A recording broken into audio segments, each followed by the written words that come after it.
हाँ जी, तो कल हमने कल्चर शुरू की थी। थोड़ी मैंने बेसिक जानकारियां दी थी आपको कल्चर की, कि हम त्योहार और मेले पढ़ रहे थे। मैंने बताया था कि हमारे जो त्योहार और मेले हैं वो हम विक्रमी कैलेंडर के अनुसार मनाते हैं। मैंने ये भी बताया था कि विक्रमी कैलेंडर है वो अपने इस ईसवी कैलेंडर जो हम रोमन कैलेंडर यूज में लेते हैं उसे 57 साल आगे होता है। मैंने ये भी आपको बताया था कि विक्रमी कैलेंडर अपना चंद्रमा पर आधारित है और ईसवी वाला जो कैलेंडर होता है वो सूर्य पर आधारित होता है। एक साल में इनमें लगभग 10-11 दिन का गैप आता है, जिसको पूरा करने के लिए हर तीसरे साल विक्रमी कैलेंडर में एक महीना अतिरिक्त जोड़ लिया जाता है, जिसको हम अधिक मास कहते हैं। कोई महीने को 2 बार बोल लेते हैं।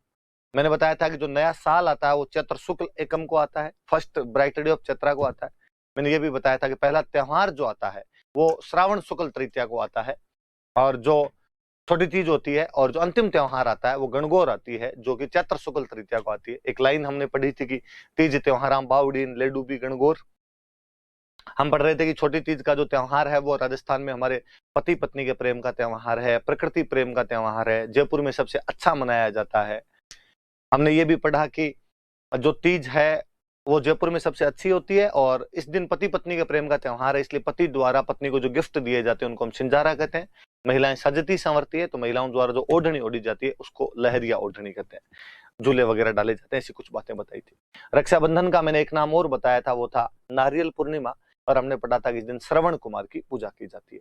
मैंने कहा था कि क्योंकि श्रावण के शुक्ल पक्ष से त्योहार शुरू होते हैं इसलिए हम कृष्ण पक्ष के त्योहार एक बार नहीं पढ़ेंगे, केवल शुक्ल पक्ष वाले पढ़ेंगे। अब चूंकि पूर्णिमा आ गई श्रावण की तो श्रावण महीना खत्म हो गया, अगला महीना आता है भाद्रपद, जिसको हम लोकल भाषा में अपने कहते हैं भादवो। भादवे के महीने में सबसे अधिक त्योहार आते हैं। कभी नॉर्मली कोई प्री में आपसे क्वेश्चन पूछ ले कि कौन से महीने में सर्वाधिक हिंदू त्योहार तथा मेले मनाए जाते हैं, तो भादवे के महीने में। प्री में तो पूछे नहीं पूछे ऐसा क्वेश्चन, इंटरव्यू में कई बार वो उठा के पूछ लेते हैं कि भाई अपने जो त्योहार आते हैं ये कौन से महीने में ज्यादा आते हैं। आप निश्चिंत होकर कहना कि सर भादवे के महीने में ज्यादा आते हैं।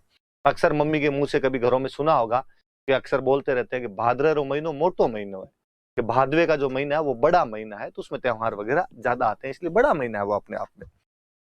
हम उसकी शुरुआत करते हैं। मैंने बताया था कोई महीना आता है तो पहले उसमें कृष्ण पक्ष आता है, बाद में उसमें शुक्ल पक्ष आता है।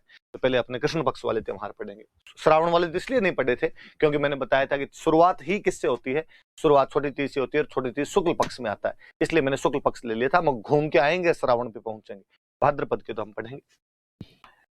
श्रावण की शुक्ल पक्ष की तृतीया मैंने बताया था तीज।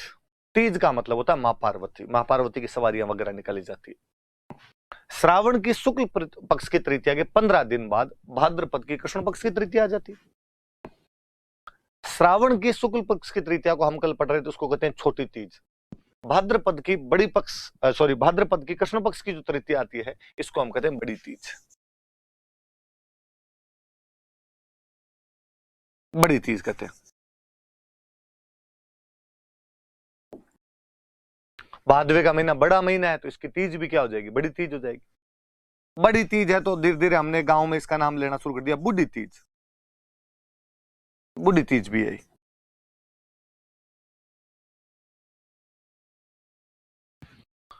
मौसम कजड़ाया वैसा मौसम रहता है हमेशा, कजड़ी तीज है।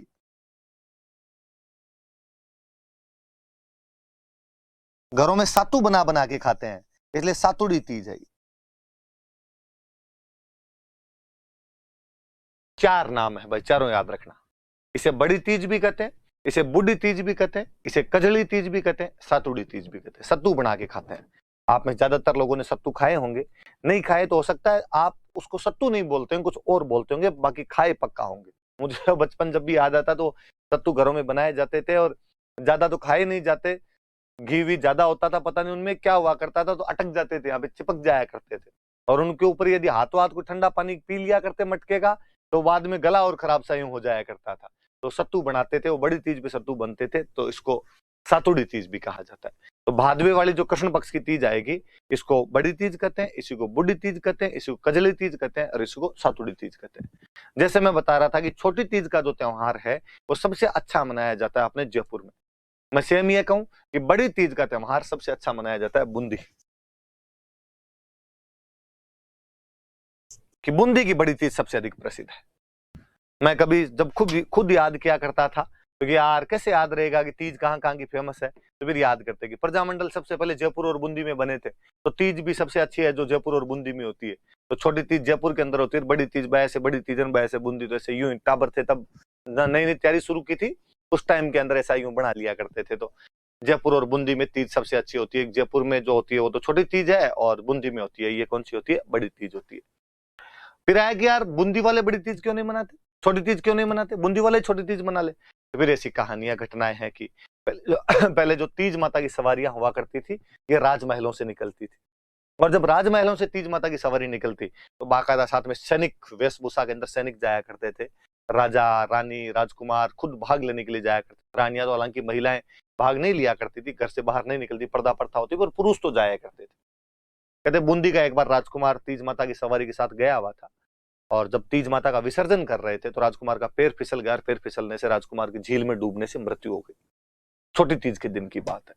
हमारे गांव में अक्सर ये भी होता है कि यदि किसी त्योहार के दिन किसी परिवार के सदस्य की डेथ हो जाए तो वो त्योहार मनाना हम बंद कर देते हैं, और गांव में अक्सर बोलते हैं आंट लागी, कान पड़गी, कि भाई अब इस दिन हमारे आंट लग गई, अड़ गई ये बात, अब ये त्योहार हम नहीं मनाएंगे। कब तक नहीं मनाएंगे, जब तक घर के अंदर कोई नया सदस्य जन्म ना ले ले। घर के अंदर यदि इस दिन यदि कोई बच्चा हो जाएगा तब हम कहेंगे कान या आंट हमारी टूट गई और अब ये त्योहार हम मनाना शुरू कर देंगे।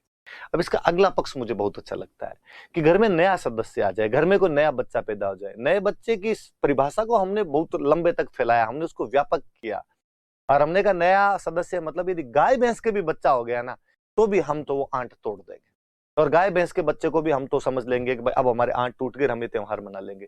इसका मतलब है कि हमने पशु पक्षियों को भी केवल पशु पक्षी नहीं माना है, उनको घर के सदस्य के समान माना है, उनका पर्सोनिफिकेशन किया है, उनका हमने मानवीकरण कर लिया था, हमारे सुख दुख के अंदर उनको भी हमने जोड़ लिया था। ये भी इन त्योहारों की, हमारे गीतों की, हमारे कल्चर की एक विशेषता है कि हमने प्रकृति की हर चीज के साथ अपना तादात्म्य में स्थापित किया था। तो बड़ी चीज याद रखना भाई। तो बड़ी चीज सबसे अच्छी कहां पर होती है, बूंदी में। ये देना मुझे, नहीं ये भाई बूंदी की जो बड़ी तीज है उसकी सवारी निकलती है। कल हम जयपुर की छोटी तीज माता की देख रहे थे, आज ये बड़ी तीज की सवारी है। अब भाद्रपद में उसके बाद क्या, भाद्रपद की कृष्ण पक्ष की तो तृतीया मनाओ, फिर भाद्रपद की कृष्ण पक्ष में आती है षष्ठी। कृष्ण पक्ष मैंने कल बता ही दिया था शायद, है ना?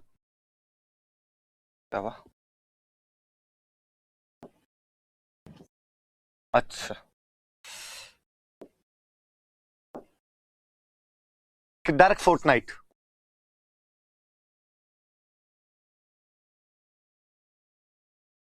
जो कृष्ण पक्ष है जिसमें चांद दिखाई नहीं देता, उसकी तृतीया हमने पढ़ ली। अब षष्ठी, अपने लोकल भाषा में षष्ठी को हम बोलते हैं छठ।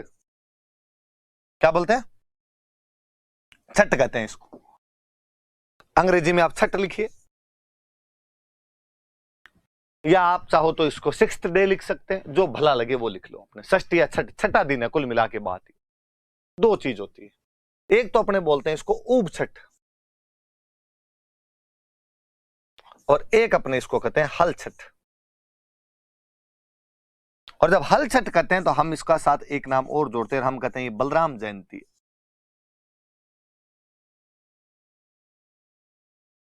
बलराम जयंती है, हल छठ है। मैं नीचे वाले से वापस लेता हूं। भाद्रपद की कृष्ण पक्ष की जो षष्ठी है उसको हम हल छठ बोलते हैं, बलराम जयंती मानते हैं। भगवान कृष्ण के भैया थे बलराम जी, ये उनका बर्थडे है। बलराम जी का प्रिय हथियार था हल, इसलिए अक्सर हम बलराम जी का पर्यायवाची कहते हैं हलधर, हल को धारण करने वाला। इसलिए बलराम जी की जयंती है तो पूजा किसकी करो, तो हल की पूजा की। और जिस छठ पे हल की पूजा की जाए वो हल छठ हो जाएगी अपने आप।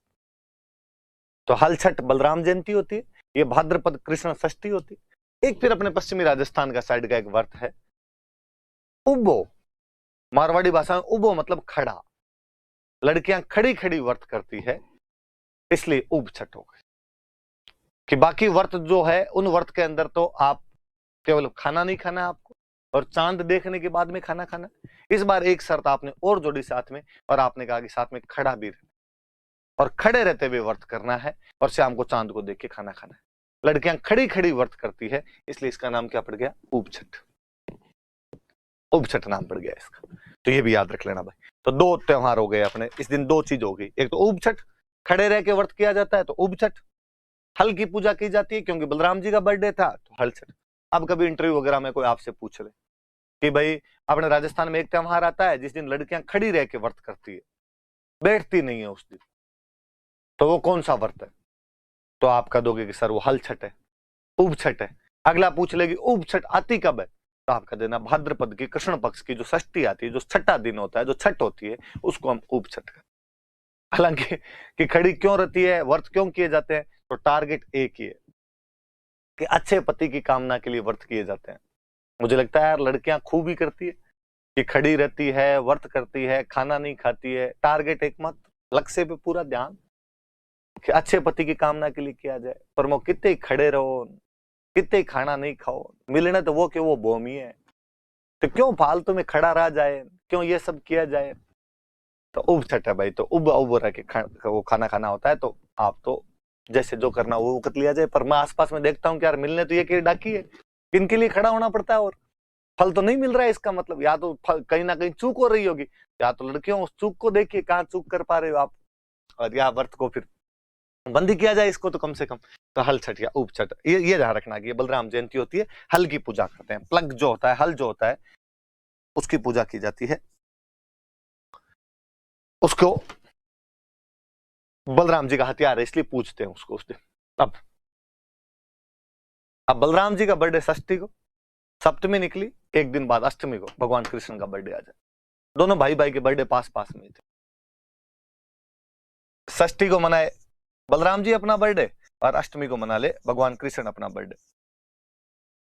फिर दोनों भाइयों के दोस्त तो कॉमन ही थे, तो दोनों सप्तमी को पार्टी कर लेते होंगे कि अपने तो सप्तमी को कर लेते हैं पार्टी, यार दो दो खर्चे कौन लगाए, तू छठ को पार्टी देगा, मैं अष्टमी को पार्टी दूंगा। दोनों भाई दोस्तों कॉमन दोस्तों को बुलाते, आ जाओ सप्तमी को अपनी पार्टी हो रही है, तो उस दिन पार्टी कर लिया करते थे दोनों।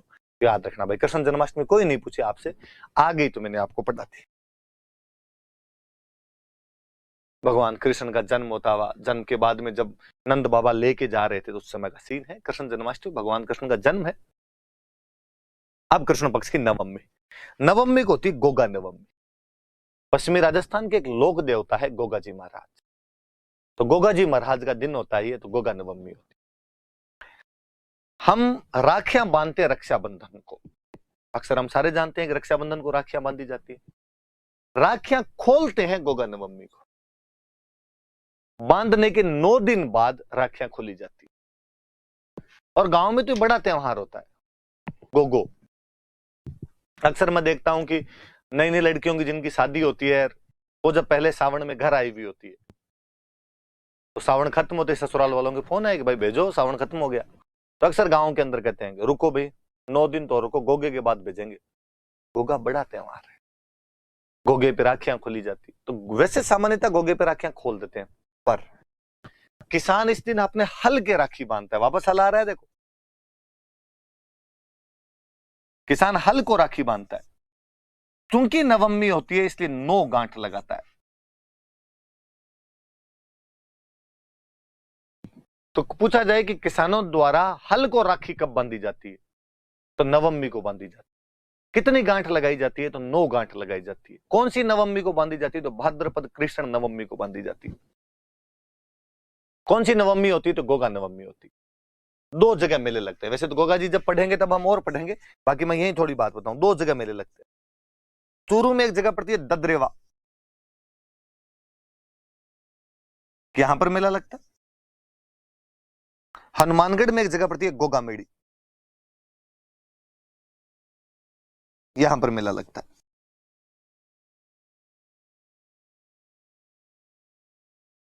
दो जगह जहां पर मेले लगते हैं, चूरू में ददरेवा और हनुमानगढ़ में गोगा मेड़ी। कोई सिंपल सा उठा के पूछे कि भाद्रपद कृष्ण नवमी के राजस्थान में 2 प्रसिद्ध मेले बताइए, तो आप बता देना सर गोगा नवमी होती है इस दिन, और इस दिन ददरेवा चूरू में मेला लगता है गोगा जी महाराज का, और गोगा मेड़ी हनुमानगढ़ में लगता है। यहाँ क्यों लगते हैं हम आगे बात कर लेंगे, एक बार इतना सा याद रखा जाए। कल ही मैं आपको बता रहा था कि ये चीजें अपने बार बार आगे काम आएगी, इसीलिए टॉपिक शुरू में पढ़ लेना चाहिए ताकि आगे वाली चीजें थोड़ी इजी वे के अंदर निकल जाए। अपने किसान अपने हल को 9 गांठ वाली राखी बांधता है, मेले लगते हैं गोगा जी महाराज के, ददरेवा चूरू में और गोगा मेड़ी हनुमानगढ़ में। गोगा जी महाराज का चित्र है आपके सामने। वही कृष्ण पक्ष चल रहा है अपना, भाद्रपदी कृष्ण पक्ष में हम पढ़ रहे हैं। द्वादशी, द्वादशी मतलब 12वां दिन, 2 और 10 12वां दिन। आप लोकल भाषा में अपने कहें तो बारस। इंग्लिश वाले भाई बंधु चाहें तो इसको बारस लिखें, और आपको फील नहीं आए तो अपने 12th डे लिखें भले। बछ बारस होती है, बछड़े की पूजा की जाती है। काफ। फिर कोई कहानी है कि कोई एक राजा था और उसके दो रानियां थी, एक सीता और गीता। दोनों रानियों में से एक रानी के पास में गाय थी और एक रानी के पास में भैंस थी। गाय से बछड़ा पैदा होता, बछड़े से बैल बनता, और बैल खेती में काम आया करता था। शुरुआत में हमारी इकोनॉमी का मुख्य साधन ही कृषि था, जब तक उद्योग और व्यापार वाणिज्य नहीं आया था। प्रारंभ में सबसे पहले पशुपालन था, और पशुपालन से खेती की तरफ बढ़े थे। जब पशुपालन था तब भी गाय एक महत्वपूर्ण पशु था। गाय से दूध मिलता, गाय का दही अच्छा होता, गाय का घी अच्छा बनता। और जब खेती की तरफ मूव किया किसान ने, जब वो किसान बना, तब तो उसे बैल की बहुत ज्यादा जरूरत पड़ने लगी कि हल जोतने के लिए तो बैल ही काम आएगा। वो घर के सदस्य की भांति था, घर का बेटा था बैल, क्योंकि कमा के लाता है, हल तो वो जोतता है। केवल गाय माता नहीं थी, बैल की भी हमने वैसी पूजा करनी शुरू की। गांव में छोटे थे तब गाया करते थे, गा माता गोमतीन टोगड़ियो गणेश। टोगड़िया वो जो बछड़ा है, वो जो काफ है, वो गणेश है। तो बछड़े को हमेशा ही अच्छा माना जाता है कि यार बैल बनेगा ये बड़ा होके। और चूंकि ये अपनी फसलों के साथ जुड़ा हुआ था, इकोनॉमी के साथ जुड़ा हुआ था, और मनुष्य के जो भी चीज इकोनॉमी से जुड़ी होती है, मनुष्य उनको बहुत चाहता है। इसीलिए धीरे धीरे गाय जो है वो महत्वपूर्ण पशु के रूप में सामने आया, और हमने उसको माता ही मानना शुरू किया। और गांव में कहा जाने लगा, भाई गाय छोड़ो, बछड़े के भी हाथ नहीं लगाया जाना चाहिए। आज भी मैं अक्सर कई गांव में देखता हूँ कि बैल मर जाता है तो बाकायदा मूर्तियां लगाते हैं उसकी। हमने तो सिंधु घड़ी सभ्यता थोड़ी सी पढ़ी, क्योंकि अपने तो तिथि काम की बातें हैं। फिर मुझे लगता है इंडियन हिस्ट्री के अंदर ये पढ़ाई जाती है खूब सारी, तो खूब सारी बातें वहां पढ़ लेते हैं। तो मैं यहाँ थोड़ी खा भी जाता हूँ उसको कि यार इंडियन हिस्ट्री में पढ़ते हैं तो वहां पढ़ लेंगे, क्यों डबल रिपीट की जाए कई चीजों को, वहां समझ में इजीली आती है। वहां पढ़ोगे कि कुब्बड़ वाले बैल का चित्र तो मोहरों पे सिंधु घड़ी सभ्यता वालों ने खूब लिखा, खूब चित्र बनाए उसके। तो मतलब बछड़ा बैल हमारा महत्वपूर्ण पशु है। तो एक राजा, उसके दो रानियां सीता और गीता, एक के पास गाय एक के पास भैंस। भैंस की जो मालकिन थी, उसको एक दिन भैंस ने कहा कि देखो तुम मेरी मालकिन हो, तुम तो मेरे से लाड रखती हो, पर बाकी सारे लोग लाड गाय का रखते हैं, सारे लोग गाय को चाहते हैं। और इस गाय के बछड़ा होने वाला है, बच्चा होने वाला है, और यदि इसके बछड़ा हो गया तो गाय का फिर और ज्यादा लाड रखना शुरू कर देंगे, मुझे ये पीटेंगे। तुम मेरी मालकिन हो, तुम्हारा थोड़ा कर्तव्य बनता है कि नहीं बनता है? उसने कहा मैं क्या करूं कि आप देख ले, इसके बछड़ा हो तो ये मुझे पीटेंगे, तो मुझे बचा तू कैसे न कैसे करके। और कहते हैं कि उस भैंस की मालकिन ने ध्यान देना शुरू किया, और जैसे ही गाय के एक दिन रात को बछड़ा हुआ, उसने अपने नौकरों का बछड़े को पीछे ले जाओ और पीछे ले जाके काट के फेंक दो इसको। नौकर गए और चाकुओं से बछड़े को काट कर फेंक दिया। कहते हैं अगले दिन जब राजा खाना खाने के लिए बैठा तो आसमान से रक्त की वर्षा होने लगी, हड्डियां गिरने लगी, और आकाशवाणी हुई कि हे राजन, तुम्हारे राज्य में गाय के बच्चे को काटकर फेंक दिया गया, और तुम हो जो बैठकर खाना खा रहे हो। हे राजन, तुम्हारे घर के पिछवाड़े में, तुम्हारे महल के पीछे की साइड में एक बछड़ा कटा हुआ पड़ा है। राजा वहां गया और उसने जाकर देखा कि वाकई वहां पर बछड़ा कटा हुआ है। राजा ने घोषणा करवाई, राजा ने मुनादी करवाई कि आज के दिन, आज के बाद बछड़ों की पूजा की जाएगी, ये बछड़ों की बारस मानी जानी चाहिए। इसलिए हम उसको बछ बारस बोलते हैं। और किसकी पूजा करते हैं? बछड़े की। क्योंकि बछड़े को चाकुओं से काट दिया गया था, इसलिए आज के बाद इस दिन कोई भी चाकू का प्रयोग नहीं करेगा। चाकू रसोई में साइड में रखे जाएंगे। इसलिए कभी नोटिस करना, बछ बारस वाले दिन मम्मी चाकू साइड में रख देती है, रसोई में कुछ भी काटते नहीं है। तो आप कहोगे सर फिर सब्जी कैसे बनाते हैं? सब्जी साबुत अनाज बनाए जाते हैं उस दिन, और कोई टमाटर वमाटर नहीं डालते हैं उस दिन सब्जी में, क्योंकि काट तो सकते ही नहीं आप। तो बछ बारस वाले दिन दो बातें याद रखनी है कि बछ बारस को एक तो बछड़े की पूजा की जाती है, एक चाकू का प्रयोग नहीं किया जाता। नाइफ यूज नहीं किया जाएगा, और जो काफ है, जो बछड़ा है, उसकी पूजा की जाएगी। ये चीजें कब की जाती है? तो बछबारस वाले दिन की जाती है। तो बातें याद रखना आप। तो कृष्ण पक्ष की द्वादशी को बछबारस आती है, इस दिन बछड़े की तो पूजा की जाती है, और चाकू का प्रयोग नहीं किया जाता। मम्मी से और पूछना इस बारे में, वो ज्यादा अच्छे से बता पाएंगे, उनकी कहानी और अच्छे से सुनी हुई होगी। इसके बाद आ गई अमावस्या, सती अमावस्या। सती माताओं के जहां जहां मेले लगते हैं, सती माताओं के जहां जहां मेले भरते हैं, जहां जहां मंदिर होते हैं, वहां वहां उनके बड़े मेले भरते हैं। और अपने बड़ा कोई मेला लगता है तो वो झुंझुनू के अंदर रानी सती वे, उन रानी सती का मेला भरता है झुंझुनू।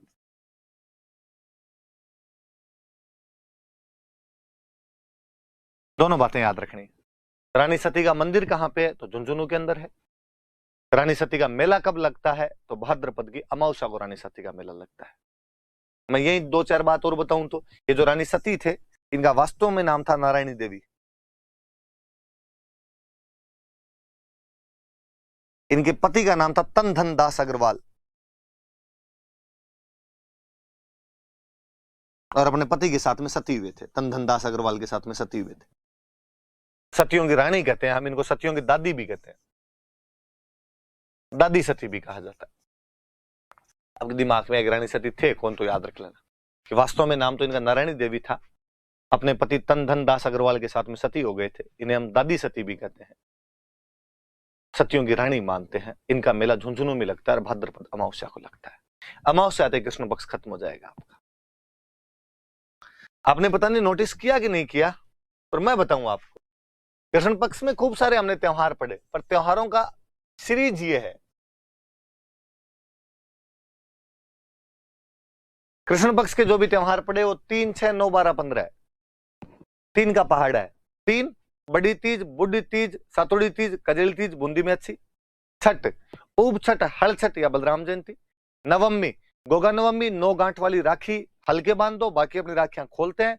ददरेवा, चूरूर, गोगामीडी, हनुमानगढ़ में मेले भर लो। बछबारस के दिन बछड़े की पूजा कर लो, चाकू का प्रयोग करेंगे नहीं। 15वें दिन अमावस्या, रानी सती का मेला झुंझुनू में सती अमावस्या होती है। तन धन दास अग्रवाल के साथ नारायण देवी नाम की महिला सती वे थे, जिन्हों हम दादी सती या रानी सती के नाम से जानते हैं। 3, 6, 9, 12, 15 है। ज्यादा लोड लेने की आवश्यकता नहीं। आप कहोगे सर अष्टमी और थी, हाँ भाई अष्टमी और थी, पर ये याद नहीं रखनी।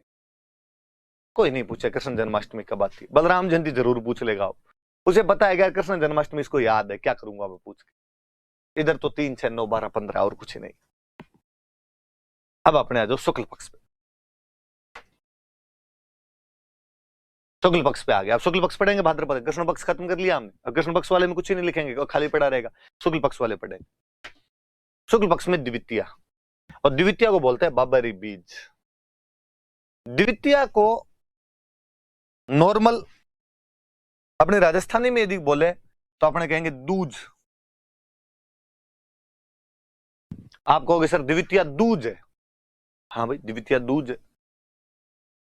पश्चिमी राजस्थान, जैसलमेर बाड़मेर वाला जो इलाका है, ये गुजरात का टच करता है। गुजरात में 2 को बोलते हैं बे, 2 को बे कहते हैं, इसलिए वहां पे जाके दूज बीज बन जाती है, तो दूज हो गई बीज। तो अपने कहते हैं दूज, वो कहते हैं बीज। तो दूज कह दो, बीज कह दो या द्वितीया कह दो, एक ही बात है। आगे लिखा बाबरी बीज। राजस्थानी में रा रे री, मतलब हिंदी का का के की। इसका मतलब तो हो गया की, इसका मतलब हो गया दूज या द्वितीया।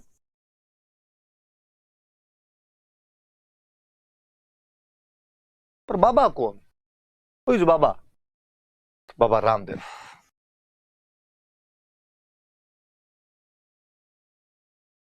बाबा रामदेव की दूज है, बाबा रामदेव की द्वितीया है। ज्यादा अच्छे शब्दों में कहूं तो ये रामदेव जी की जयंती है।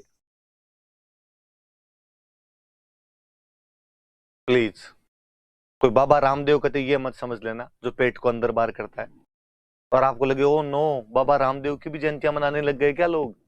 ये पश्चिमी राजस्थान के बहुत बड़े लोक देवता है। जैसलमेर में एक जगह पड़ती है रुणीचा, कौन सी जगह पड़ती है? रुणीचा।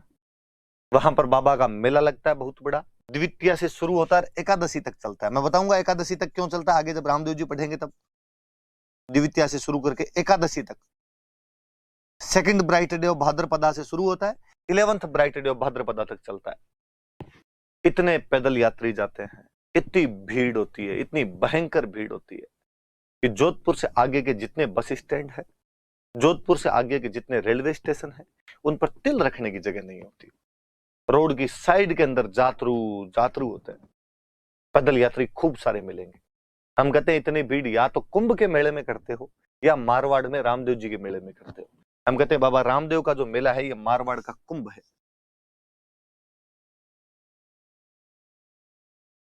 इस मेले को मारवाड़ का कुंभ कहा जाता है।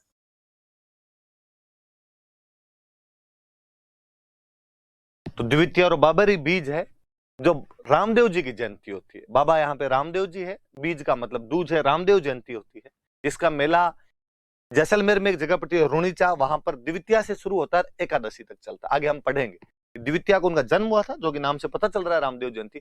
एकादशी को रामदेव जी ने इस जगह पे समाधि ली थी, तो उनका मेला द्वितीया से एकादशी तक चलता है। चूंकि बहुत बड़ी संख्या में लोग आते हैं, इसलिए हम इनको मारवाड़ का कुंभ कहते हैं। आने ही यदि आप में से किसी ने यदि रामदेव जी महाराज का वो भजन सुना हो तो उसकी लाइनें, थाने तो ध्यावे आखो मारवाड़ जी, आखो गुजरात जी। राजस्थानी भाषा में आखो मतलब पूरा। अक्सर गांव में छोटे थे, पूरे दिन घूमते रहते, दिन में रोटी खाने भी नहीं आते। मम्मी शाम को कहा करती थी आखो दिन रो तो फिरे। आखो दिन मतलब पूरे दिन घूम रहा था तू, आज खाना खाने नहीं आया। तो गाने की लाइन है, थाने तो ध्यावे आखो मारवाड़ जी, मतलब आपको पूरा मारवाड़ ध्यावे मतलब पूजा करता है। थाने तो ध्यावे आखो गुजरात जी, पूरा गुजरात आपकी पूजा करता है। जिस आदमी के मारवाड़ और गुजरात दोनों पूजा करेंगे, उस आदमी के यदि यात्री नहीं आएंगे तो किसके आएंगे? तो बाबा रामदेव के मेले में खूब सारे यात्री आते हैं, इसलिए हम उसको कहते हैं कि मारवाड़ का कुंभ है। तमाम बातें याद रखनी है। बाबरी बीज है, रामदेव जी की जयंती होती है, जैसलमेर के रुणीचा में मेला लगता है जो द्वितीया से शुरू होकर एकादशी तक चलता रहता है। अधिक पैदल यात्रियों की संख्या के कारण इस मेले को मारवाड़ का कुंभ कहा जाता है। याद रह जाएगी बात? ये भाई बाबरी बीज याद रखना आप। ये रामदेव जी के मेले, भीड़ देखो भयंकर भयंकर भीड़ पड़ी हुई एकदम। ये रामदेव जी का फोटो है। बाकी ये गोगा जी महाराज, रामदेव जी महाराज, तेजा जी महाराज, बाबू जी महाराज, ये हम लोक देवता पढ़ेंगे। मैं और अच्छे से इनकी खूब सारी बातें बताऊंगा। यहाँ पर मैं थोड़ा थोड़ा इंट्रोडक्शन दे रहा हूँ कि वहां मैं पढ़ाऊं तो अचानक किसी को ये नहीं लगे कि बाबा रामदेव मतलब पतंजलि है, कोई ये ना कह दे। फिर आए शुक्ल पक्ष में। शुक्ल पक्ष में इस बार आया चतुर्थी। मैंने आपको कल एक बात बताई थी कि चतुर्थी कभी शुक्ल पक्ष में आ ही नहीं सकती। चतुर्थी आएगी तो हमेशा कृष्ण पक्ष में आएगी। पर मैंने कहा था कि एक अपवाद है, भाद्रपद वाली जो शुक्ल पक्ष की चतुर्थी है वो तो आएगी, क्योंकि ये गणेश जी का बर्थडे है। अब बर्थडे तो उनका हो सकता था, तो ये गणेश चौथ है वास्तव। गणेश चतुर्थी बोलते हैं। कहते हैं इसी दिन इनके पापा का बर्थडे होता है, शिव जी का, तो शिव चतुर्थी भी कहते हैं। हालांकि यहां मैं नहीं कहूंगा कि दोनों बाप बेटे साथ में पार्टी कर लेंगे। वहां मैंने कृष्ण बलराम जी के लिए कह दिया था, क्योंकि भाई देखो दोनों के फ्रेंड सर्किल अलग अलग है। गणेश जी वाला फ्रेंड सर्किल है वो तो लड्डू वड्डू खाने वाला है एकदम, वैसे शिव जी वाला भांग धतूरे पिए, कोई गोरा भांग रगड़ के बोली तेरे संग भूतों की टोली। उधर साथ में भूत रहे भांग पिए, तो बाप बेटे का कनेक्शन थोड़ा बैठता नहीं है। तो सीधी सी बात है। तो गणेश चतुर्थी और शिव चतुर्थी, ऐसा कहते हैं कि इस दिन यदि आप चांद देख लो तो कलंक लग जाए, तो कलंक चतुर्थी है। लोकल भाषा में अपने कहते हैं कि चांद ने इस दिन चतराई दिखाई थी ज्यादा, इसलिए चतरा चौथ है। ये याद रखना, चतरा चौथ। मुझे याद है एक बार प्रिया मेंस में भूल रहा हूं, पर 2010 के किसी एग्जाम में क्वेश्चन था कि चतरा चौथ कब मनाई जाती है। चतरा चौथ के बारे में आप क्या जानते हैं? भाद्रपद शुक्ल चतुर्थी को चतरा चौथ कहा जाता है, जिसे हम गणेश चतुर्थी, शिव चतुर्थी, कलंक चतुर्थी या चतरा चौथ के नाम से भी जानते हैं। कहानी है कि गणेश जी महाराज का जन्मदिन था। गणेश जी महाराज सुबह सुबह तैयार होकर बैठे थे, खूब सारे गिफ्ट आए हुए, खूब सारी मिठाइयां आई हुई, मोदक खाए बैठे बैठे, लड्डूवन का भोग लगे, संत करे सेवा वाली फीलिंग ले रहे थे भगवान गणेश। और कहीं से चंद्रमा आ गया, और चंद्रमा ने आगे गणेश जी की मजाक उड़ानी शुरू कर दी। और चंद्रमा ने गणेश जी का, यार गणेश तो शक्ल देखी तेरी कांच में, कैसा दिखता है तू? सूंड लटका हुआ तेरे आगे, मोटा सा, चला जाता ही नहीं तेरे से हाथी। गणेश जी ने कई देर तो कहा कि बढ़ने दो, अपने लड्डुओं पे कंसंट्रेशन किया जाए, क्या पड़ा है, बोल के चला जाएगा।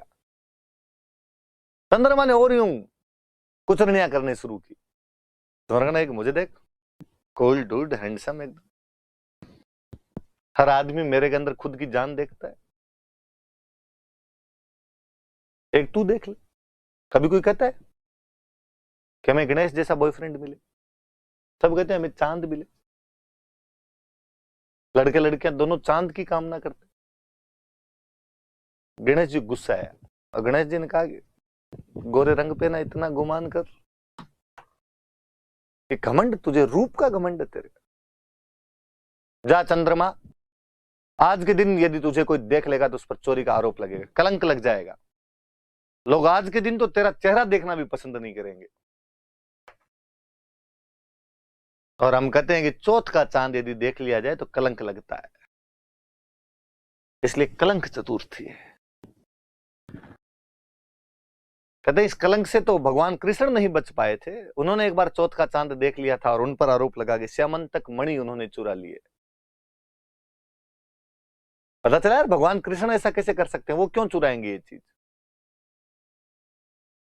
फिर विश्व के प्रथम पत्रकार नारद मुनि ने बताया कि कृष्ण ने एक बार चौथ का चांद देखा था, इसलिए ये कलंक तो झेल नहीं थे, इसलिए आरोप लगाया आप पर ही। जब उस आरोप से भगवान कृष्ण नहीं बच पाए तो आपकी और मेरी औकात ही क्या है। नहीं देखना चाहिए चौथ का चांद। चांद ने चतुराई दिखाई थी तो चांद को उसका फल मिला कि चौथ का चांद देखना भी लोग पसंद नहीं करते। जहां जहां गणेश जी के मंदिर होंगे वहां गणेश चौथ के मेले लगेंगे। अपनी किताबों वाले दो मेले ज्यादा बड़े बताते हैं, या मैं यूं कहूं कि आरपीसी इन दो मेलों के बारे में क्वेश्चन पूछ लेती। एक रणथंभौर में एक मेला, त्रिनेत्र गणेश मेला।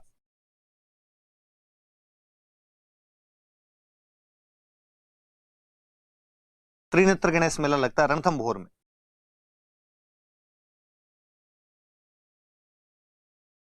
एक जैसलमेर में एक मेला लगता है चुंगी तीर्थ।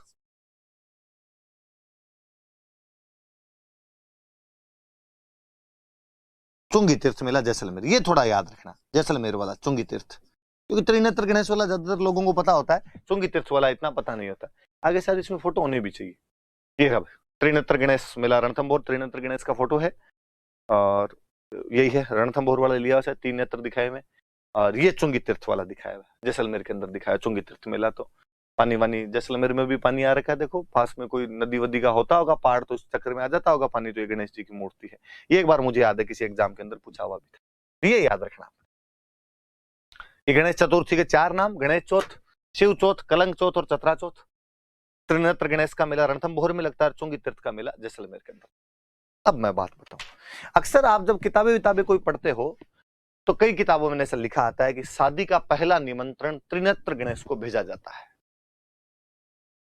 आप भी जब बात सुन रहे हो तो आप कहेंगे हाँ सर सही तो बात है, शादी का पहला इनविटेशन है वो त्रिनेत्र गणेश को भेजा जाता है। पर मैं कहूंगा कि नहीं। आप सेंटेंस को वापस सुनिए। राजस्थान हिंदी ग्रंथ अकादमी तक की बुक में मैंने कहीं एक दिन पढ़ा था कि वो लिख रखा था कि शादी का पहला निमंत्रण त्रिनेत्र गणेश को भेजा जाता है। मुझे लगा कि यार इसके जो राइटर हैं वो रणथंभौर के आसपास के रहे होंगे और उनके वहां पर शादी का पहला निमंत्रण रणथंभौर के गणेश जी को भेजने की रिवायत रही होगी, इसलिए उन्होंने लिखा होगा कि शादी का पहला निमंत्रण त्रिनेत्र गणेश को भेजा जाता है। ये किताब मैं लिखता तो मैं लिखता कि शादी का पहला निमंत्रण गणेश को भेजा जाता है। वो गणेश जी हो सकते हैं हमारे बीकानेर वाले हो, किसी के नागौर में हो, किसी के जोधपुर में हो, किसी के डूंगरपुर बांसवाड़ा हो, किसी के भरतपुर धौलपुर हो। मुझे लगा यार हमारे पश्चिमी राजस्थान वाले तो जयपुर के आगे के राजस्थान को जानते ही नहीं है, 7 पीढ़ियों ने भी रणथंभौर का नाम नहीं सुना होता। हमारा त्रिनेत्र गणेश से क्या लेना देना है? और कोई जयपुर में भी बैठा है तो त्रिनेत्र गणेश क्यों जाएगा? मोती डूंगरी जाए, मोती डूंगरी में जाके दे के आ जाए अपने। तो शादी का पहला निमंत्रण गणेश जी को भेजा जाता है। पर फिर भी याद रखना, ऐसा किताबों में लिखा आता है क्योंकि त्रिनेत्र गणेश का मेला बड़ा लगता है रणथंभौर के अंदर। वैसे तो हम कहते हैं 3 नेत्र भगवान शिव के होते हैं। भगवान शिव जिस दिन अपना तीसरा नेत्र खोलेंगे उस दिन प्रलय आ जाएगी। पर हम कहते हैं रणथंभौर में वो तीसरा नेत्र शंकर भगवान के बेटे गणेश जी के पास। हम कहते हैं ऐसा क्यों? शादी का पहला निमंत्रण गणेश को क्यों भेजा जाए? अक्सर हम घरों के अंदर देखते भी हैं कि कार्ड लेके आते हैं, पहले कार्ड पे लिखते हैं गणेश जी महाराज, और अपने घर में जो थान होता है, थान मतलब मंदिर, ये थान स्थान शब्द से बन गया कि देवता का स्थान है। अपने से वो आधा से बोला नहीं गया तो अपने का थान है, थान है। वो जो देवता का थान होता है वहां पे कार्ड रखते हैं, ले जाके हाथ जोड़ते हैं, गणेश जी महाराज पहला कार्ड आपको भेज दिया है। कहानी ऐसी की भगवान की बारात जा रही थी और सारे देवता तैयार हो रखे थे बारात में जाने के लिए। गणेश जी भी तैयार। गणेश जी ने कहा मैं भी चलूंगा। गणेश जी बच्चे ही थे, टाबर ही थे। मां पार्वती ने सुबह सुबह नए कपड़े पहना दिए। गणेश जी दोनों हाथ जेब में डाल के नहीं घूम रहे। जैसे बस आई तो बस में सबसे आगे जाके बैठे। गांव में आज भी बारात बसों में जाती है। कोई शहर वाला सुने तो इस बात पे ऑफेंड मत होना कि बस में बारात कैसे। गांव में वो 52 सीटर बसें हुआ करती थी, जिनमें मुझे आज भी याद है कि इतने बड़े बड़े गियर हुआ करते थे, जिनको ऐसे ऐसे ड्राइवर लगाया करता था, 5-7 बार आगे पीछे करता तब तो गियर लगा करता था। उनमें बारातें जाती, बीन तक उनमें बैठा करता था। ये पर्सनल गाड़ियां अब आइए जागे। गणेश जी भी आगे आगे बैठे हुए। अब बारात रवाना होने लगी। किसी ने आकर टाबर नीचे उतरो, रे टाबर टाबर नीचे उतरो सारे, क्या करोगे तुम, जाके खो जाओगे वहां पे बारात में। और गणेश जी का हाथ पकड़ के नीचे उतार दिया। बारात से नीचे उतारने की बेइज्जती क्या होती है कि उसी ने फील की होगी जिसको बारात वाली गाड़ी से उतारा गया होगा। आप में से भी कई लोग ऐसे रहे होंगे जिनको टाबर पड़े में कभी घर में एक पक्का कोई खोड़ला चाचा ताऊ होता है जिसका काम यही है कुचरनियां करनी, उतारता वैसे उसने आपको भी उतारा होगा। पर भाई रे बहुत भयंकर हालत हुआ करती थी। मुंह छोटा सा हो जाया करता था। सुबह से एकदम तैयार होके घूमते रहते कि पैंट की इस्त्री क्या टूट जाए, प्रेस कैसे टूट जाए उसकी।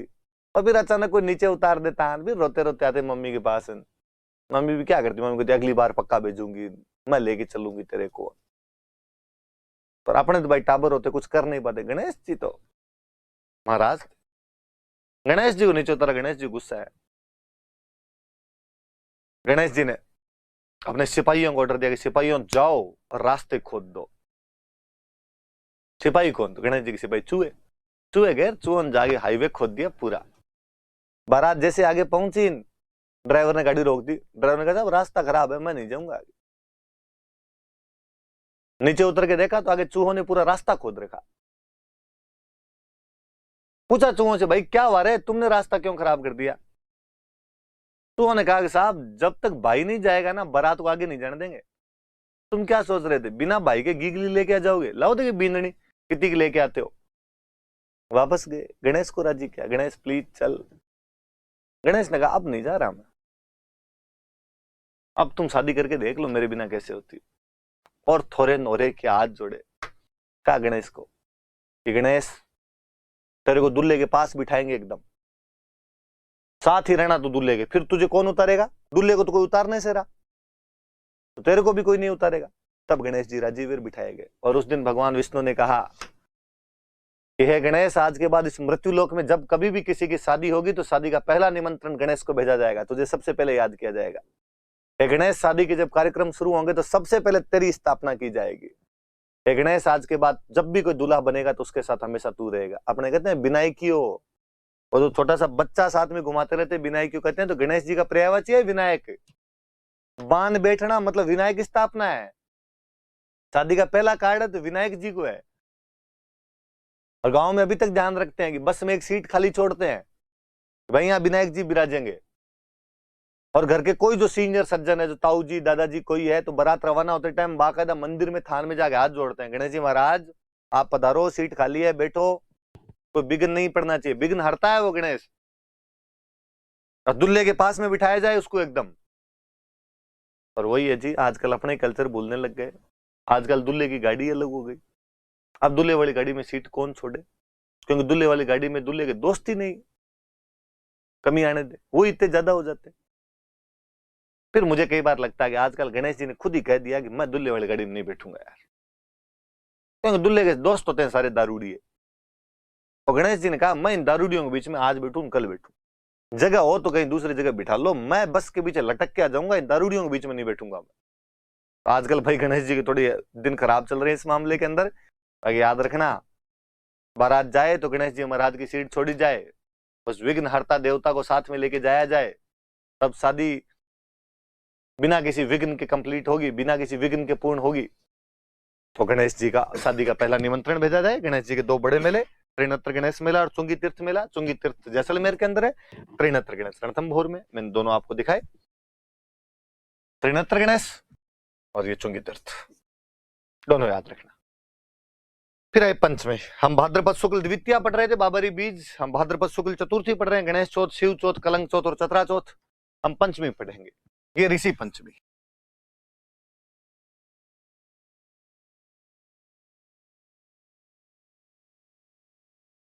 बचपन में कभी छोटी क्लासों के अंदर टीचर बताया करते थे कि बच्चों, रात को सोते समय जिस दिशा में आपको 7 तारों का एक समूह दिखाई दे, वो सप्त ऋषि मंडल है।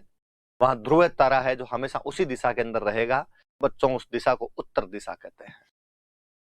वो जो सप्त ऋषि मंडल है, वो जो सप्त ऋषि है, उनकी पूजा इस ऋषि पंचमी को की जाती है। तो सप्त ऋषियों की पूजा की जाती है।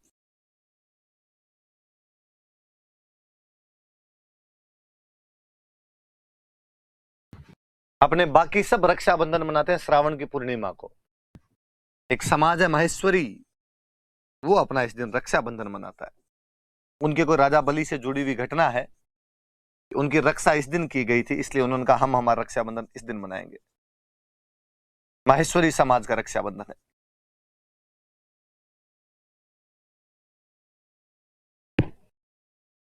दो मेले याद रखने। भरतपुर में एक जगह पड़ती है कामा, जहां पर एक मेला लगता है भोजन थाली।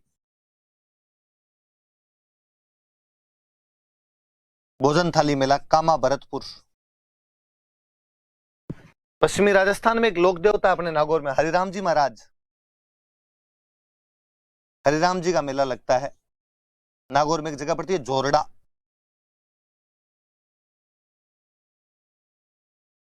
वहां पर मेला लगता है। हरिराम जी महाराज की तो मैं लोक देवताओं में और बात करूंगा। हालांकि बचपन का कोई मेला मुझे यदि याद है तो हरिराम जी महाराज वाला ही याद है। सर्प रक्षक देवता है, पश्चिमी राजस्थान में सांप ज्यादा आते हैं, इसलिए हरिराम जी की पूजा सारे किया ही करते थे। और पांचम को हरिराम जी के तो मखाने चढ़ाते ही थे। हर पांचम को प्रसाद किसका है? हरिराम जी महाराज का, हरिराम जी महाराज का है। पांचम कौन सी थी? तो भाद्रपद शुक्ल पंचमी थी। ये वाला याद रखना, भोजन थाली मेला। कामा भरतपुर के अंदर एक जगह है, भगवान कृष्ण का इलाका, जिसके कदम कदम पर भगवान कृष्ण के रजकणों की धूली वहां पर विराजमान हो। मथुरा में रहने वाला वो मथुरेश कामा बयाना बरसाने के अंदर घूमता रहा होगा, अपनी रासलीला रचाई होगी उसने वहां पर। और कहते हैं एक बार वो कामा के अंदर ग्वालों के साथ भोजन करने के लिए पधारे थे। गाय चराने वाले जो ग्वाले थे, उनके साथ वो भोजन करने के लिए पधारे और उनकी थाली में बैठकर एक साथ भोजन किया था।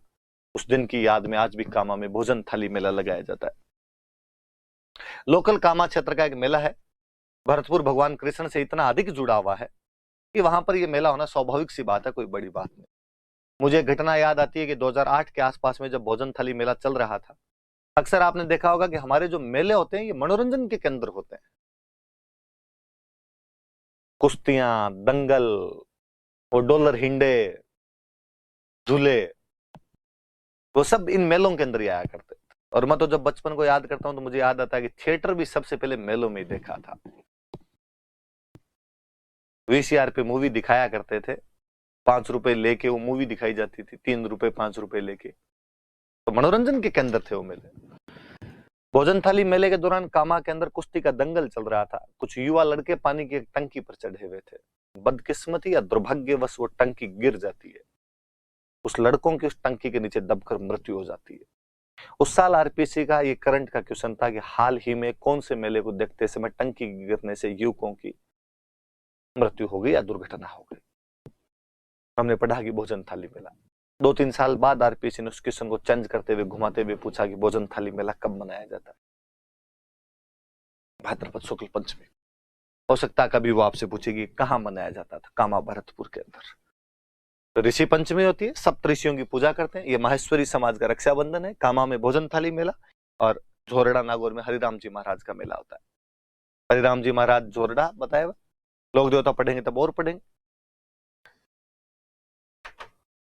भाद्रपद की कृष्ण पक्ष की अष्टमी को कृष्ण जन्माष्टमी थी, भाद्रपद की शुक्ल पक्ष की अष्टमी को राधाष्टमी है। भगवान कृष्ण कृष्ण पक्ष में पैदा हुए इसलिए काले रहे होंगे, राधा जी शुक्ल पक्ष में पैदा हुए इसलिए गोरे रहे होंगे। मुझे लगता है वो जो गीत है कि मैं क्यों काला राधा क्यों गोरी, भगवान कृष्ण को बता देना चाहिए, वैसा अब हम बता देते हैं। तुम कृष्ण पक्ष में पैदा हुए थे, राधा कृष्ण शुक्ल पक्ष में पैदा हुई थी। अपने याद रखने वाली बात है कि अजमेर में एक जगह पड़ती है सलेमाबाद,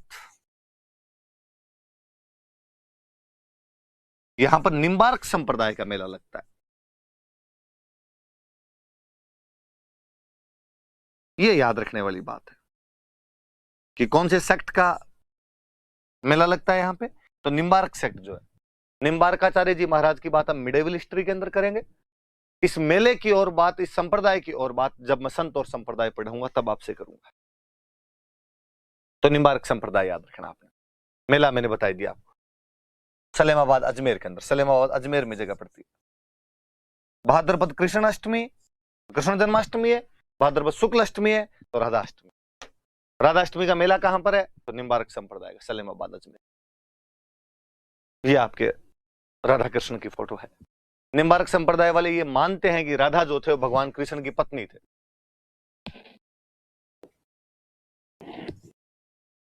कि राधा जी भगवान कृष्ण की पत्नी है, युगल रूप में पूजा करते हैं।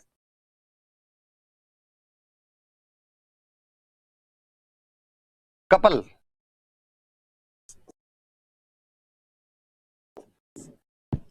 युगल रूप में उनकी पूजा की जाती है। भाद्रपद शुक्ल पक्ष की 10वीं पश्चिमी राजस्थान के एक और बड़े लोक देवता तेजाजी महाराज का दिन होता है, तेजा दशमी होती है। हम आगे पढ़ेंगे कि खूब सारी जगह पे तेजाजी महाराज के मंदिर है, पर्वतसर में, खरनाल में, कई जगह उनके बड़े बड़े मेले भरते हैं। मैं यहाँ पर एक और चीज याद दिलाना चाहूंगा जो मेरी क्लास के अंदर पढ़ाई हुई है पहले। तेजाजी महाराज तो आगे जब लोक देवता पढ़ेंगे तेजाजी महाराज की खूब सारी बात बताऊंगा। यहाँ केवल इतना याद रखा जाए कि तेजाजी महाराज के जो मेले हैं वो भाद्रपद शुक्ल दशमी को भरे। एक मेला जो मैं पहले पढ़ा चुका हूं वो था खेजड़ली वृक्ष मेला। मुझे लगता है आप सबके वो घटना याद आई होगी जब हमने उस प्रातस्मरणीय महिला अमृता देवी बिश्नोई को किसी क्लास के अंदर याद किया था, जो अपने 363 लोगों के साथ भाद्रपद शुक्ल 10वीं विक्रमी संवत 1787 को पेड़ पौधों को बचाते हुए शहीद हो गई थी। जो केवल जाम्बोजी महाराज की एक लाइन की सिर साटे रूंक रहे तो भी सस्तो जान, उस लाइन को चरितार्थ करने के लिए वो महिला अपने प्राणों का उत्सर्ग कर देती है पूरे गांव के साथ। उनका भी दिन यही है, खेजड़ली वृक्ष मेला। तेजाजी महाराज का दिन है। तेजाजी महाराज की बातें खूब सारी आगे हम करेंगे। ये केवल इतने याद रखे जाए, गोगा नवमी कब आती है, रामदेव जयंती कब आती है, तेजा दशमी कब आती है। आगे जब महाराज की बात करेंगे तब हम खूब सारी और बातें करेंगे। मेले मैंने बता दिया, खेजड़ली वृक्ष मेला, तेजाजी महाराज वाला पर्वतसर में जो मेला लगता है, हम आगे और पढ़ेंगे इसके बारे में। शुक्ल पक्ष की एकादशी, जल झूलनी एकादशी कहते हैं। यह एक नाम और है इसका, इसे देव झूलनी एकादशी कहते हैं।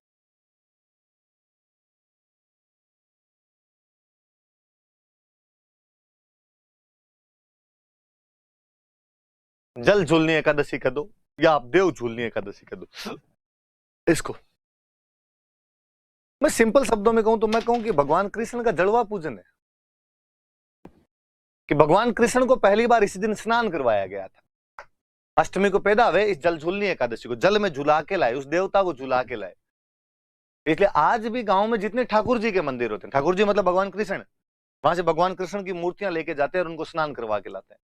कोई पूछे भगवान कृष्ण को स्नान किस दिन करवाया जाता है, तो जल झूलनी एकादशी को, देव झूलनी एकादशी, कृष्ण मूर्तियों को स्नान करवाया जाता है। जड़वा है ये, और कुछ ही नहीं है अपने आप। तो जो जड़वा पूजन वाला आपने बोलते हैं घरों के अंदर, वो जल झूलनी एकादशी है। भगवान कृष्ण का जलवा पूजन ये इस दिन हुआ, तो ये जल झूलनी एकादशी हो गई। इसके बाद भाद्रपद की चतुर्दशी, गलत लिख दिया, ऐसे लिखना था चतुर्दशी, ये इधर वाला काट देना।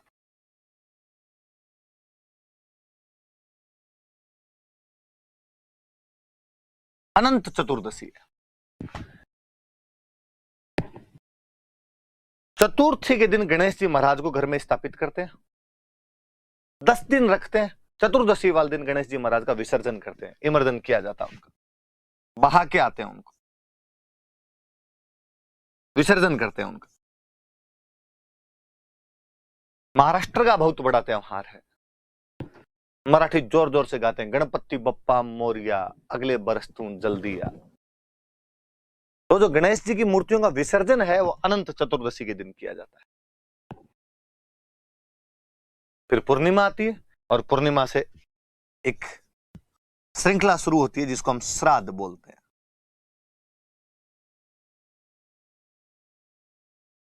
श्राद्ध शुरू हो जाते हैं। हमारे वे पूर्वज जिनकी मृत्यु हो चुकी है उनकी आत्माओं को तृप्त करने के लिए हम 16 दिन तक, श्राद्ध 16 होते हैं, ब्राह्मणों को भोजन करवाते हैं और हम ऐसा मानते हैं कि इनको यहां भोजन करवाने से उनकी आत्माएं तृप्त होती है। अक्सर उनकी जो फेवरेट चीज थी वो खिलाई जाती है। और कभी घरों में देखा तो कौवों को भोजन करवाया जाता, कागोल दिया करते थे, कौवों को भोजन करवाते थे, वो भी इन श्राद्ध वाले दिनों में करवाया जाता था। और कौवे इन दिनों में बड़े यूं डिमांडिंग रहते हैं कि छत पे चूरमा चूर के रख के आते। कौवा इतना सातीर जानवर होता है, मेरा देखा हुआ है कि आंगन में रोटी बनाने के लिए महिला बैठे और टिफिन पे ढक्कन नहीं लगा रखा है, यदि रोटियां खुले में रख रखी है तो झपट्टा मार के रोटी उठा के ले जाए। और उन दिनों में चूरमा चूर के भी यदि वहां पे डाल रखते हैं तो कौवा नीचे आके चेक करता है कि मेन्यू क्या है, चूरमा है, नहीं नहीं यार उधर हलवा बना हुआ, हलवा ही खाएंगे। बुलाने पड़ते हैं कौवो, महाराज आओ जिम के जाओ, आज ब्राह्मणों को जिमाते हैं। हमारे एक दोस्त थे वो हमेशा हंसा करते थे, श्राद्ध ब्राह्मणों का वर्ल्ड कप है, पंडित जी को परफॉर्मेंस दिखाने का पूरा मौका मिलता है। पूर्णिमा आ गई तो खत्म हो गए। मैं इधर वालों की यदि बात करूं तो मैं आपको कहूं 2, 4, 5, 10, 11 द्वितीया, बाबरी बीज, चतुर्थी, गणेश चौथ, पंचमी, ऋषि पंचमी, अष्टमी, राधाष्टमी, दशमी, तेजाजी महाराज की एकादशी, जल झूलनी या देव झूलनी, 14 अनंत चतुर्दशी, गणेश जी का विसर्जन और पूर्णिमा, श्राद्ध शुरू। 16 श्राद्ध होते हैं। उधर मैंने बता दिया था 3, 6, 9, 12, 15। भादवे का महीना सबसे बड़ा महीना, सबसे अधिक त्योहार। ये आपके गणेश जी का विसर्जन करने के लिए लेके जा रहे हैं भाई।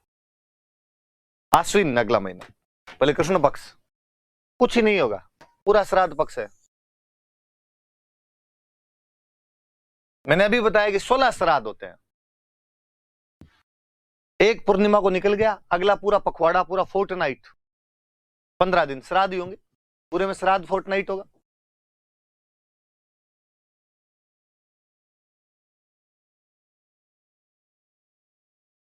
श्राद्ध पक्ष है पूरा का पूरा, श्राद्ध फोर्टनाइट है। 16 दिनों तक लड़कियां सांझी की पूजा करती है।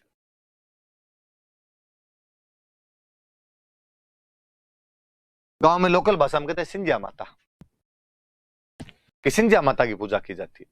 गोल गोल आकृतियां बनाती है मिट्टी और गोबर की, मिट्टी और गोबर लेके उसकी गोल गोल सी आकृतियां बनती है, सिंधिया माता बोलते हैं। 16 दिन तक 16 सिंधिया बनाई जाती है, सांझी बनाई जाती है और उनकी पूजा कर ली जाती है।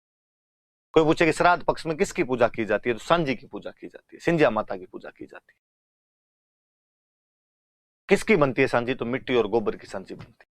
याद रखने वाली थोड़ी सी बात, नाथ द्वारा में ये जो सांझी है ये केले की बनाते हैं।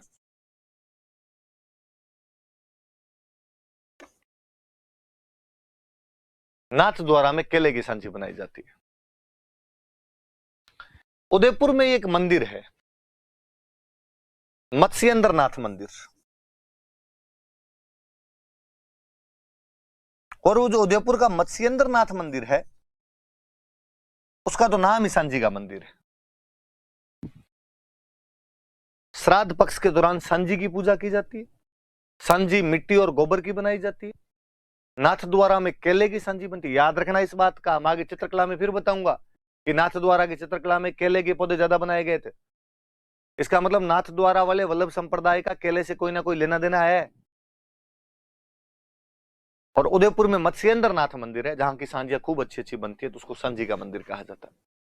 श्राद्ध जब खत्म होते हैं, खत्म कब होंगे, आश्विन की अमावस्या को, 16वां दिन वहां होगा, उस दिन एक व्रत किया जाता है, उस व्रत को बोलते हैं थम्बुड़ा। तो श्राद्ध के अंतिम दिन कौन सा व्रत किया जाता है? तो थम्बुड़ा व्रत। श्राद्ध पक्ष के बारे में 5-6 बातें। भाद्रपद पूर्णिमा से आश्विन अमावस्या तक 16 दिनों तक श्राद्ध पक्ष मनाया जाता है, जिसमें पूर्वजों की आत्मा की तृप्ति के लिए ब्राह्मणों को भोजन करवाए जाते हैं, कौवों को भोजन करवाया जाता है। इन 16 दिनों के दौरान लड़कियां मिट्टी तथा गोबर की सांझी बनाकर उसे माता मानकर उसकी पूजा करती है। उदयपुर का मत्स्येंद्र नाथ मंदिर सांझी का मंदिर कहलाता है। नाथ द्वारा में केले की सांझी बनाई जाती है। श्राद्ध के अंतिम दिन अर्थात आश्विन अमावस्या को थम्बुड़ा व्रत किया जाता है। इतनी बातें याद रखनी है बस। ये नाथ द्वारा में केले की सांझी बनी हुई, ये केले की सांझी का फोटो है, केले वगैरह बने हुए देखो, तो चित्र बनाया होगा केले की सांझी का ही, तो ये देख लेना आप, ये नाथ द्वारा का भी मैं लिख देता हूं इसके साइड में।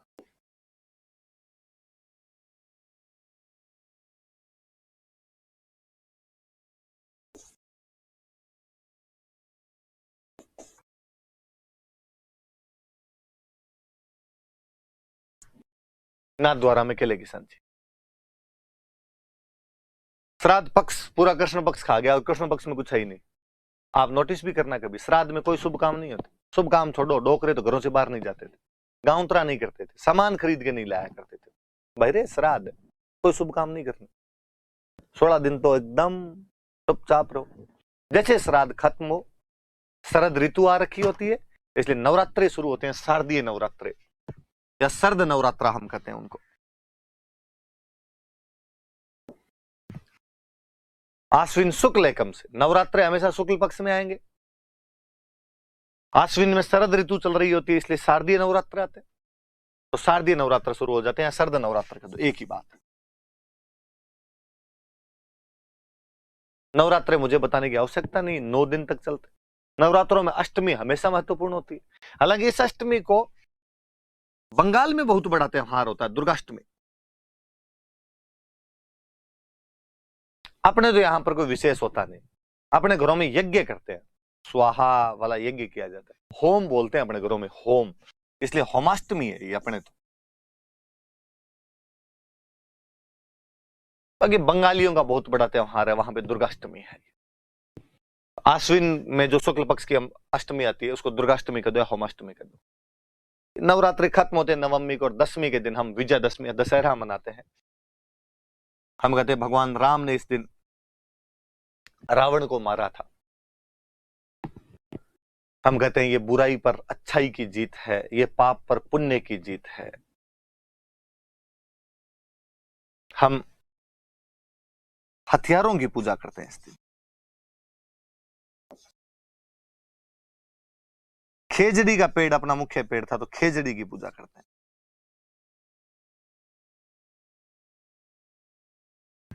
हथियारों की पूजा की जाती है, खेजड़ी की पूजा की जाती है, क्योंकि युद्ध हथियारों से जीता होगा, इसलिए हथियारों की पूजा स्वाभाविक सी बात। आज भी लोग घरों के अंदर किसी के यदि पुरानी कोई बंदूक, भाला, तलवार कुछ रखा हुआ हो तो उनकी निकाल के पूजा कर ही लेते हैं। थोड़ी बहुत फॉर्मेलिटी तब भी की जाती। फौज, सेना ढंग से कर लेती है अपने।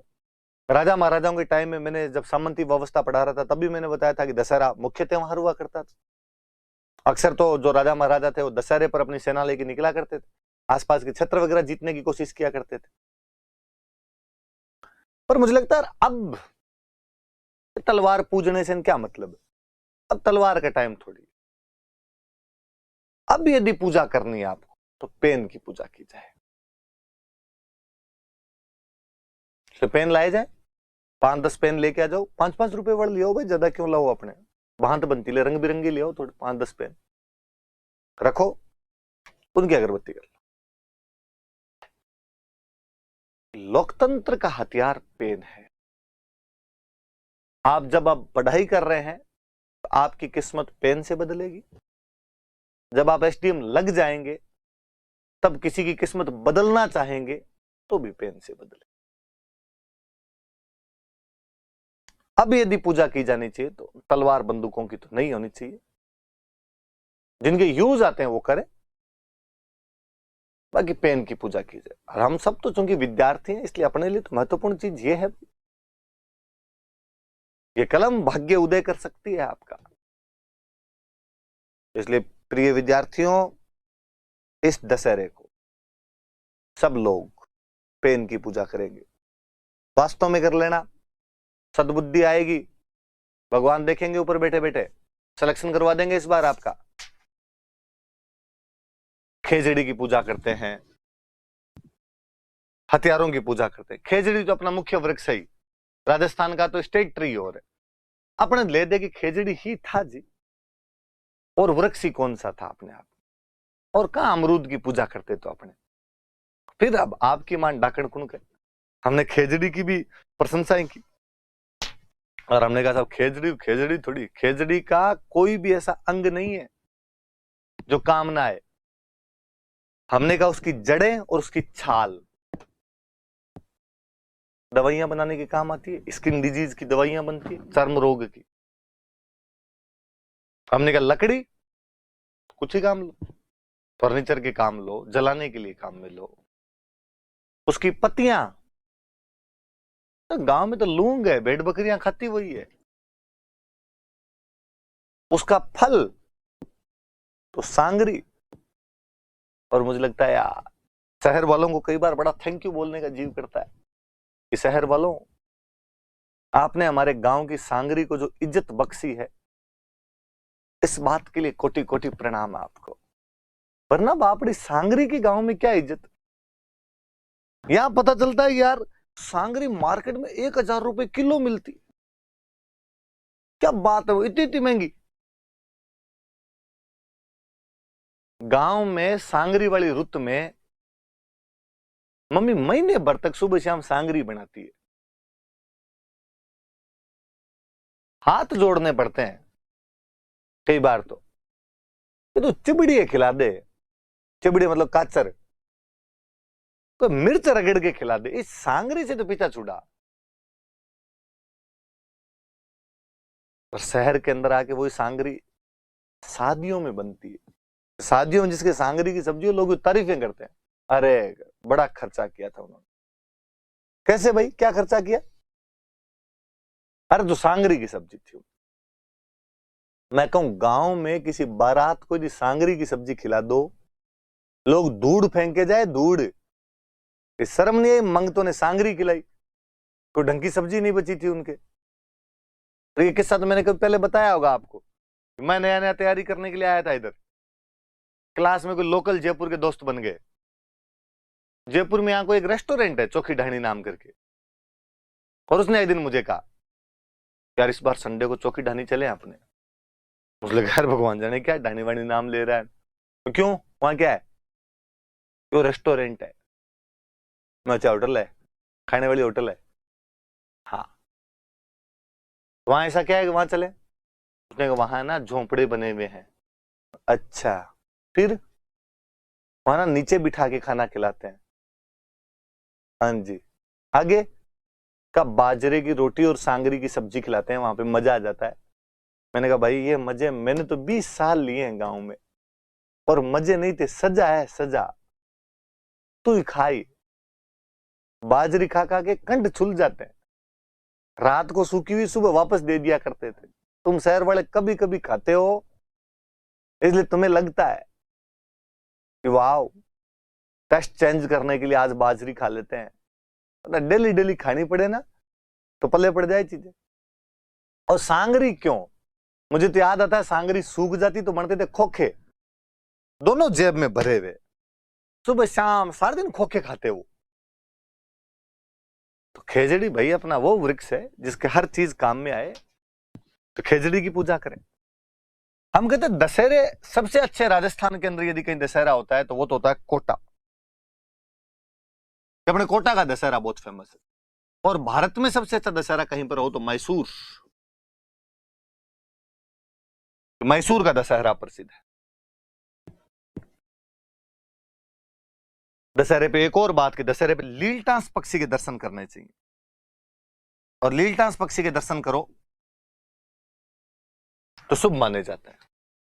आप में से कईयों को लगेगा सर लीलटास क्या, तो मैं कहूंगा कि नीले रंग की छोटी सी चिड़िया आती है, कंठ नीले होते हैं उसके, नीलकंठ चिड़िया भी बोलते हैं, गांव की भाषा में अपने उसको लीलटास कर देते हैं। आप में से कई बच्चों को अब भी नहीं समझ में आएगा कि सर नहीं नीलकंठ भी हमारे तो पल्ले नहीं पड़ रहा है। फिर मैं कहूं कि किंगफिशर, वो नीलकंठ ही आपका, वो लील टांस है। मुझे लगता है अब आप एग्जैक्टली वहीं पहुंचे होंगे जहां पर मैं आपको पहुंचाना चाहता था। किंगफिशर वाले पे देख लेना आप, इस बार थोड़ा ढंग से उसको लाओ, तब देखना कि क्या बना हुआ उस पे। कहानी है कि भगवान राम जब रावण से लड़ रहे थे और रावण मर नहीं रहा था, राम ने पूछा क्या तोड़ है इसका। अरे शिव जी के वरदान दिए हुए, शिव जी का स्टूडेंट है, आज मरे निकल मले।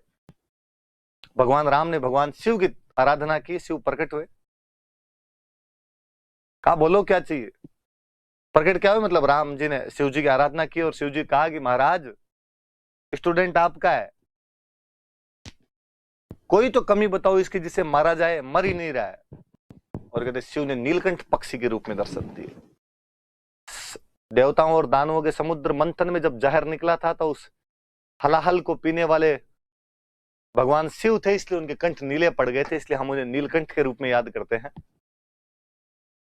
और शिव ने नीलकंठ पक्षी के रूप में जैसे दर्शन दिए, इस बार भगवान राम ने अपना धनुष ने छोड़ के हाथ जोड़े और अगली बार जब अपना धनुष पर तीर चढ़ाकर संधान किया तो रावण की नाभि के अंदर मारा और रावण मर जाता है। इसलिए कहा गया कि यदि दशहरे वाले दिन आप भी नीलकंठ पक्षी को देख लो, लीलटांस या किंगफिशर को देख लो, वो 12-25 है।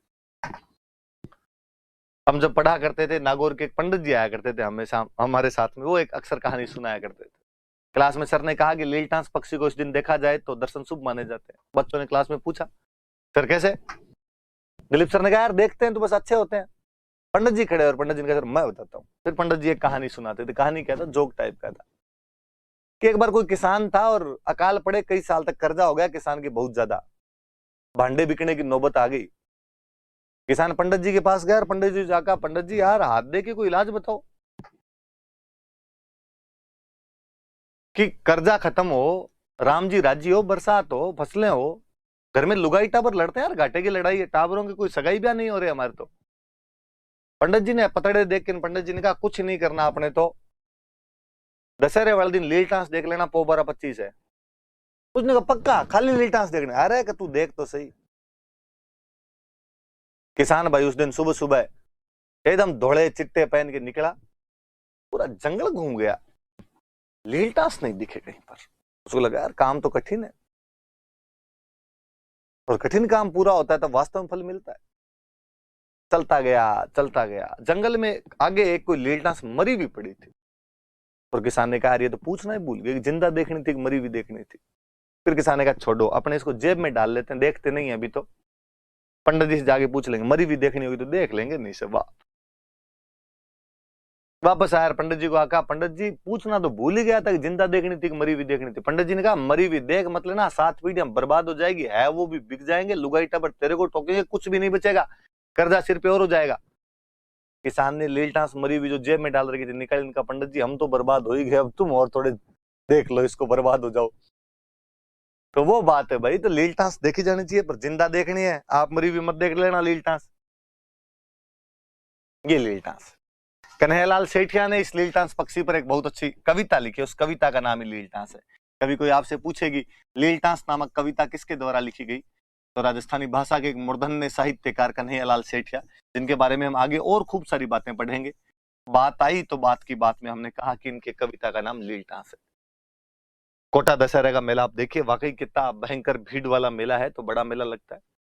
फिर आश्विन में एक और, चूंकि ये शरद ऋतु चल रही होती है इसलिए शरद पूर्णिमा आती है।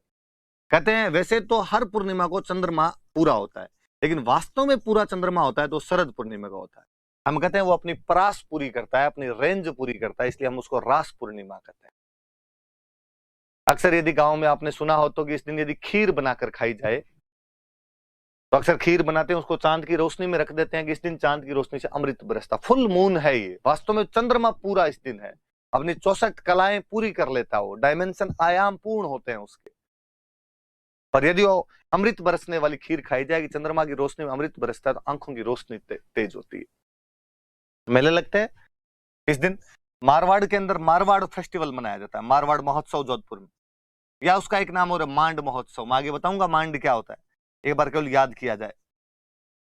ये मारवाड़ महोत्सव तो होता है जोधपुर में, और मीरा महोत्सव होता है एक, ये होता है चित्तौड़ में। मारवाड़ महोत्सव जोधपुर और मीरा महोत्सव चित्तौड़। तो भाई जिन जिन के चश्मे लगे हुए हैं वो लोग इस बार खीर बनाकर खाना, ताकि आपकी आंखों की रोशनी तेज होगी, आंखों का चश्मा हट जाएगा। पहले इस्तेमाल करें फिर विश्वास करें। और जिनकी चश्मा नहीं लगा हुआ है वो थोड़ी कम खाना, कहीं ये नहीं हो ज्यादा खाओ यूं डोबे फटके बाहर आ जाए, ध्यान रख लेना। तो आश्विन की पूर्णिमा आ गई तो आश्विन खत्म हो गया। आज 2 बड़े महीनों के हमने खूब सारे त्योहार पढ़े, भाद्रपद में ज्यादा ही है त्योहार, आप याद करना। कल अपने बाकी वाले कर लेंगे, आगे अब छोटे छोटे त्योहार आएंगे, ज्यादा होंगे नहीं, खत्म कर लेंगे। Thank you.